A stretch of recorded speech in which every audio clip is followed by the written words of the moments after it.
I had always been a curious soul, often venturing into the unknown, but that fateful night would be etched into my memory as the most terrifying experience of my life. It was a dark and stormy evening when I arrived at the apartment building, an old, decrepit structure that exuded an eerie vibe. My intention was to explore the building's hidden history, to uncover the secrets that whispered through its cracked walls. The rain pounded against the windows as I made my way up the staircase, each step echoing through the desolate hallway. The air felt heavy with an unexplainable dread, but my curiosity pushed me onward. I had heard rumors about an apartment on the 5th floor, apartment 503, where a tragic incident had occurred years ago. It had been abandoned ever since, with no one daring to enter. This was my destination. With trembling hands, I turned the handle and pushed the door open. The apartment was shrouded in darkness, the dim light from the corridor casting long, menacing shadows. As I stepped inside, the room seemed to come alive with sinister energy. The air grew frigid, and I felt an overwhelming presence that made my skin crawl. But I couldn't turn back now. I explored the apartment, my flashlight revealing glimpses of the past, a broken chair, shattered glass, and faded photographs. But it was the bedroom that held the darkest secret. As I entered, I heard it, a soft, haunting melody, the mournful strains of a music box. It played as if by an invisible hand, its eerie notes sending shivers down my spine.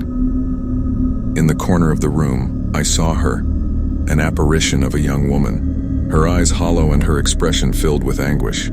She reached out toward me, her spectral fingers grazing my arm with an icy touch. Panic surged through me, and I turned to flee, but the door slammed shut with a deafening crash. I was trapped with the vengeful spirit of apartment 503. Desperation guided me to hide in the closet, praying that the entity would pass me by. In the suffocating darkness, I waited, my heart pounding as the ghostly presence drew closer. The closet door creaked open, and I felt her presence inches away. The air grew colder, and I feared the worst. But instead of harm, she whispered a name that was not mine. With a final mournful glance, the apparition vanished, and the apartment fell silent once more.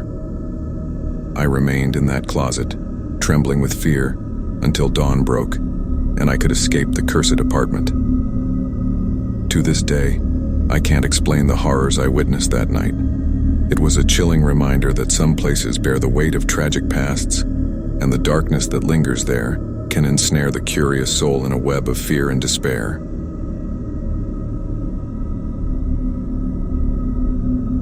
I had just moved into a charming ground-floor apartment in a quiet neighborhood. It was the perfect place to start anew, or so I thought. Little did I know that my first night would turn into a nightmarish battle for survival. The apartment complex was old, with creaky floors and narrow hallways. The walls seemed to hold the whispers of countless residents who had come and gone. But something about it felt off from the beginning. It was midnight when I heard the faintest of sounds, a soft scraping at my window. I dismissed it as the wind, but as it grew louder and more insistent, my unease deepened. With trembling hands, I approached the window and peered outside.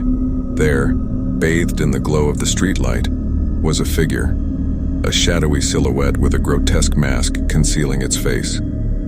Fear surged through me as I realized someone was trying to break in. I reached for my phone to call the police, but my hands were shaking so violently that I fumbled the device and it crashed to the floor. In the dim light, I could see the intruder's gloved hand sliding the window open, inch by inch. Panic overwhelmed me as I raced to the door, hoping to escape before the intruder entered. Just as I reached the door, it slammed shut with a deafening force, sealing me inside with the impending threat. I was trapped, with no way to call for help and no means of escape. The intruder finally forced the window open and entered the apartment. Their mask concealed any hint of identity, but their malevolent presence filled the room with dread. I backed away, desperate for something to defend myself. My eyes fell upon a heavy bookshelf, and with all my strength I pushed it over, sending books and debris crashing onto the intruder. They stumbled back, momentarily stunned, giving me the chance to make a run for it. I burst through the door and raced down the hallway, banging on neighbors' doors for help.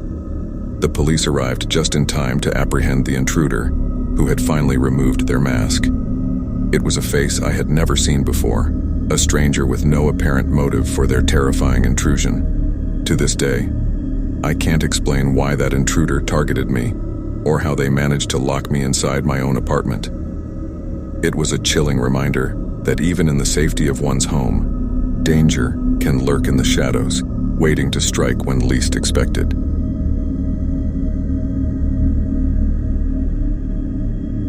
Moving into apartment 666 was a decision I had to make due to my tight budget. Little did I know that the foreboding number would be an omen of the horrors that awaited me within those walls. From the very beginning, strange occurrences plagued my new home. Unexplained footsteps echoed through the rooms, and the temperature would plummet for no reason, even in the middle of summer.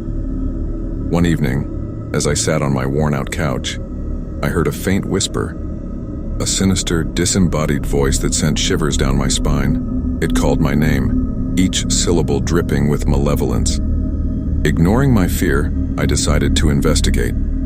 I followed the voice through the dimly lit apartment until it led me to a closet in the hallway. With trembling hands, I opened the door and found nothing but darkness.